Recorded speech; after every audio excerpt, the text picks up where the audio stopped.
মদ্যপ অবস্থায় টোটো চালক রাস্তা দিয়ে যাওয়া এক মহিলাকে ধাক্কা মেরে নিয়ন্ত্রণ হারিয়ে রাস্তার পাশে থাকা ইলেকট্রিক পোলে ধাক্কা মারে।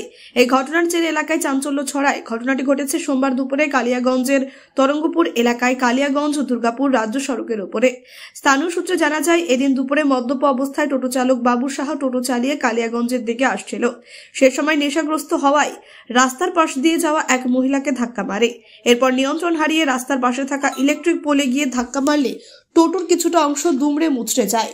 ঘটনার খবর পেয়ে ছুটে আসে কালিয়াগঞ্জ থানার পুলিশ। টোটো চালককে আটক করে এবং টোটো নিজেদের হেফাজতে নেয়। যদিও টোটোতে কোনো যাত্রী না থাকায় বড় ধরনের দুর্ঘটনা এড়ানো গেল বলে দাবি স্থানীয় বাসিন্দাদের। কি রে, চিন্তায় আছিস? বড্ড বিপদে পড়েছি। কি হয়েছে?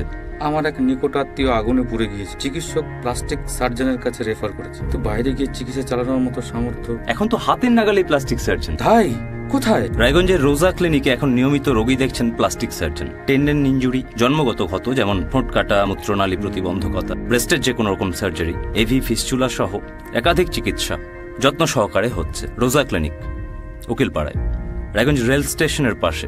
প্রয়োজনে কথা বলুন 9732464382। তোমার নাম? বিদ্যুৎ দেব শর্মা। কি ঘটনা ঘটেছে এখানে? আর টোটো মদ খাইছে, মদ খায় কালিয়াগঞ্জের দিকে যাচ্ছিল। যাওয়ার পথে একটা মহিলাকে চাপা দিয়ে যাচ্ছিল, আর কন্ট্রোল করতে পারেনি, পোলের সাথে ধাক্কা খাইছে। আহত হয়নি কেউ। কিন্তু আজকে তো পরীক্ষা হচ্ছিল, সেই সময় তো এই সময় ঘটনা। হ্যাঁ, এই সময় এই ঘটনা। আতঙ্কের মধ্যে? হ্যাঁ, কতটা আতঙ্কের মধ্যে আছে? আতঙ্কের মধ্যে বেশি নাই কিছু, আর কি একটু সবাই আর কি ভয় ভয় পাচ্ছে, মানে টোটো খায় এখন ধাক্কা লাগিয়ে গেছে। ঘটনাটা হলো 1:40। কালিয়াগঞ্জ থেকে ভাস্কর রায়ের রিপোর্ট, কুলিক নিউজ।